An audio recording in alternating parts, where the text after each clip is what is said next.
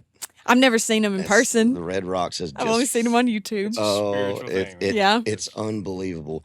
There's some amazing venues out there. That's probably in the top 5s in the country, and the other one is the Gorge out in Washington State. Okay. And it backs. I guess it's the head of the Grand Canyon, and the stage backs up. The gorge is behind it, and just the view there. See if you can pull it up. It's absolutely tremendous. By the way, you mentioned Sloan a while ago. I love Sloan. Oh, WME. Sloan. She's just a doll, baby. She's been with I me love her to since the death. very beginning. Yep, she is the real deal. She's cool as shit. So this is, if you can pull one of them up, the stage backs up and then it drops down into the gorge behind it.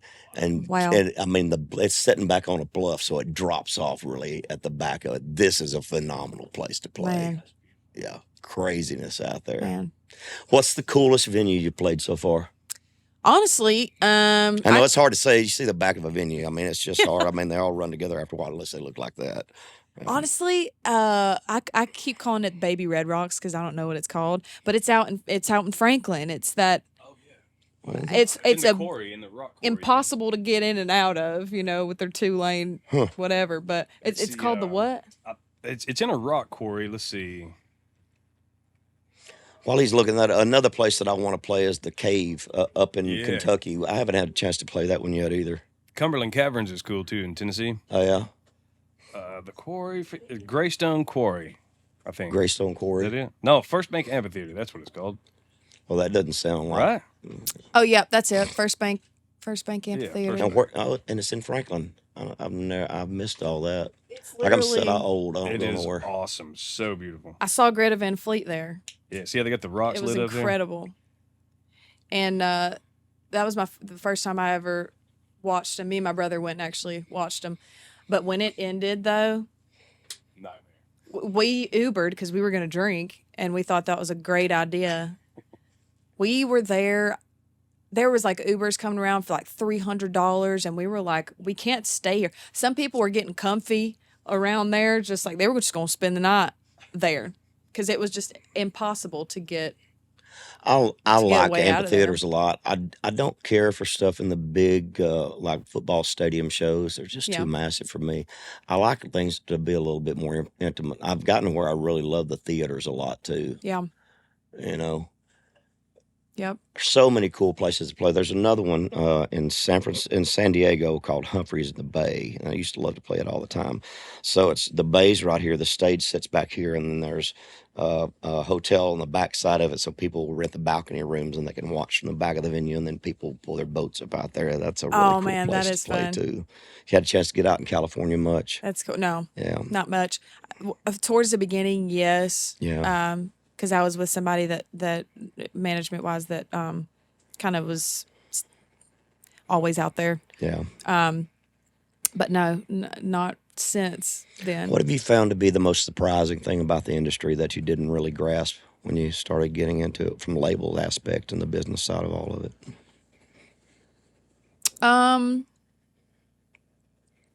How easy it is to be manipulated. I've always kind of considered myself as like a pretty clever person and, not easy to kind of deceive. Yeah, But there's a lot of people out there that said, that they care for you a lot and that they believe in what you're doing. And, kind of behind your back a bit, it's like they're not real at all.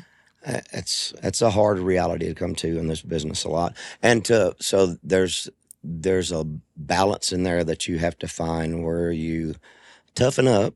You're still gracious and approachable, and you're still easy to work with, but not easy to manipulate, not Yep. easy to take advantage of. Where you're able to stand your ground, because you do have to learn to say no. And Tanya Tucker and I have talked about this a lot over the years, and she's had a song about this, about learning to bend. I always said early on, you have to bend more when you're young before you start to have that success. But there's come a point when the balance of power shifts back in your favor a little bit, and you can start to be a little bit more firm about what you want and where Yeah. you want to go. But you have to be able to bend a little bit early on. That doesn't mean that you are willing to do anything they tell you to do. But there's a fine line to balance all that stuff, and it is very disheartening, especially coming from a small town. When people said what they said, they meant what they said. Good, Right. bad, and different. Music business is not that way all the time, and it's very disheartening. But you can't let that break your spirit or break who you are and what you're about and why you do what you Right. do. If I didn't have my family, I don't think I'd still be doing this at all. Yeah. And I only mean that because, like, I think it does take a village to be able to do something this impossible. I mean, out of so many people in the world, Oh we my get to do God. what we're doing. It's just impossible, really. And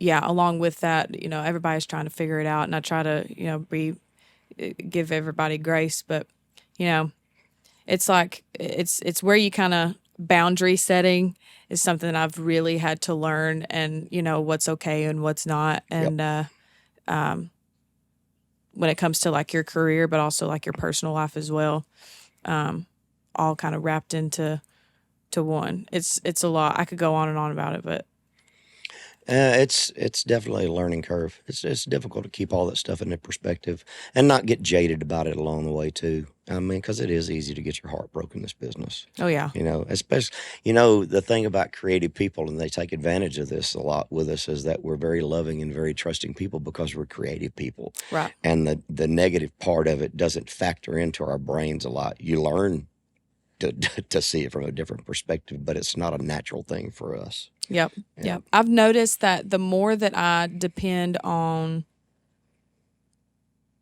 God, especially, everything really tends to fall into place. And that was something that when I first got into the music industry, I didn't look to God for anything. It was like, okay, I don't even know if this is what I'm supposed to do here, so I'm just going to do whatever and kind of just.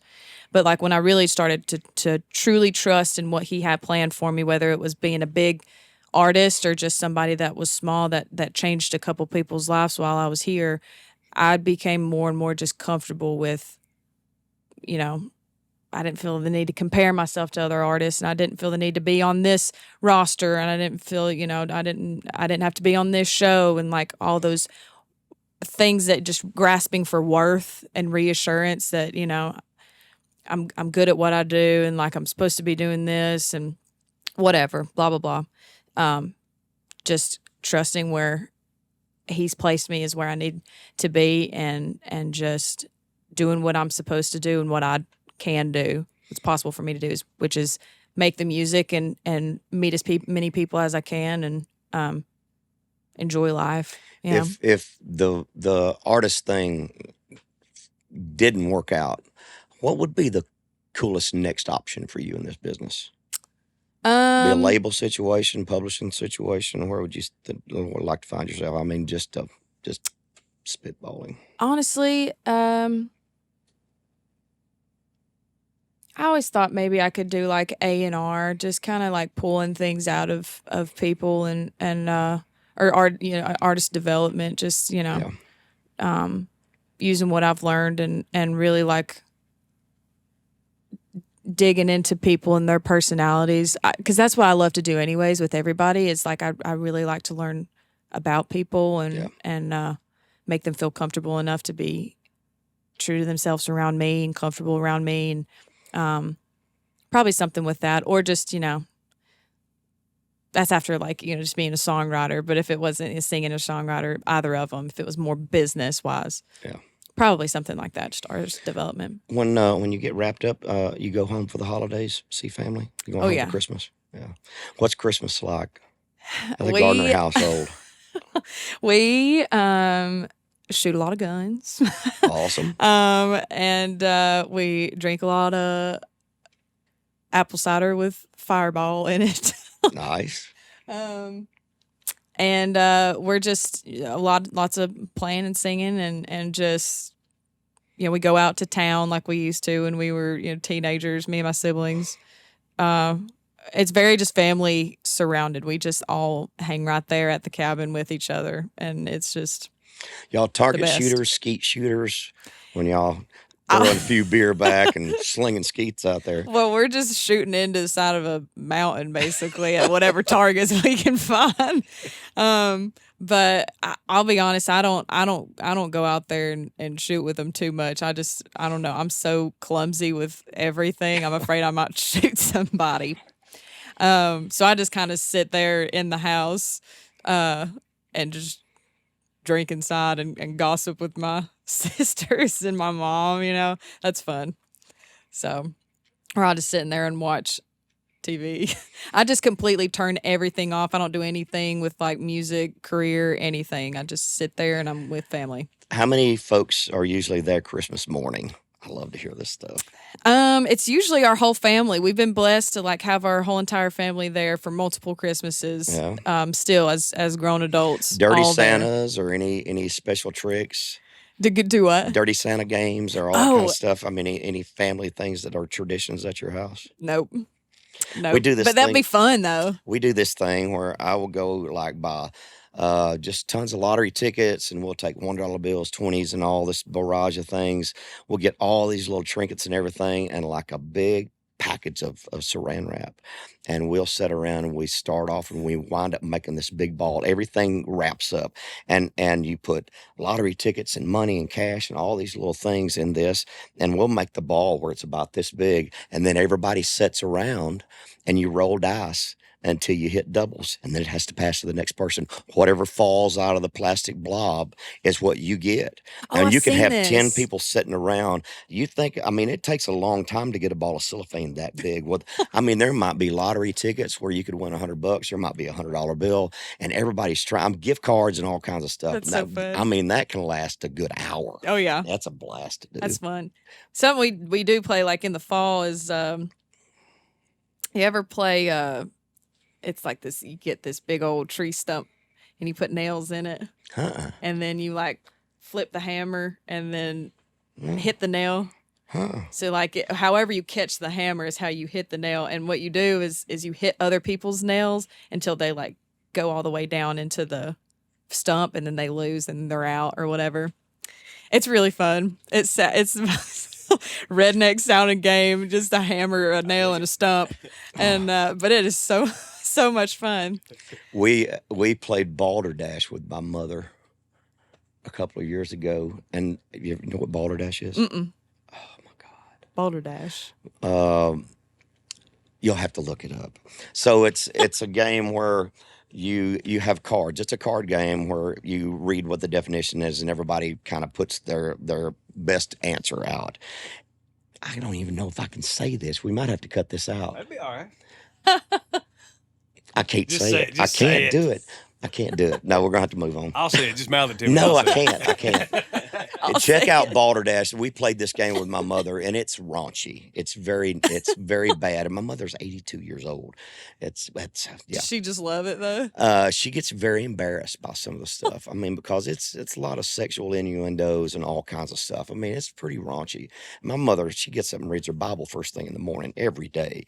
It's pretty entertaining. Oh yeah. What's that game called that everybody plays? It's just Cards like, Against Humanity or something? Yes, Yeah. That's that. another one that's really Oh bad yeah, too. we'll get that one going with all of our family. That's My pretty uncle good. and my aunt, my cousins will all come over, and it's my dad's brother, and they are just so freaking funny. They're unintentionally like hilarious. And I feel like those are just the most funny funniest kind of people. But they get so tickled in there, and I mean I never hear my dad laugh or my uncle, so it's just funny. Anyway. I love the holidays. You know, as you get older, you appreciate a lot of this stuff, especially as you start to lose family members along the way and things change. It's something that you have to always appreciate, take advantage of it, whatever time you have. Absolutely. Well, I'm very proud to have had a chance to get to know you a little bit. Well, thank you And for I look having forward me. to continue watching your journey and seeing great things that are ahead of you, because I think you're going to be a big star, girl. Thank you so I really much. do. Thank you. That means so much coming from you. I really, really appreciate it. Thank you. Very thank you. proud of the path that you're on, and I hope the people that are around you take very good care of you. And tell everybody over at Broken Bow I said hello, because I I think a lot of will. those folks over there. I will tell. Boys, you got anything before we get out of here? If all your dreams come true and you get to buy the house of your dreams, would you have horses? Yes, Oh yeah. 100%. Yeah, I've loved horses for forever and ever. Amen. I noticed I one of your want something songs was small, about that. a little small house. That way I can have horses, and it won't be an arm and a leg every month. But yeah, definitely something in rural. I'd like to go back to the mountains. I'm not gonna lie. I love the mountains. Maybe have some horses there. Although Franklin's real nice though too. I'm sure you're going to be able to do pretty much anything you want to do. All right. Been a pleasure, darling. Thank you so much. Lanie Gardner.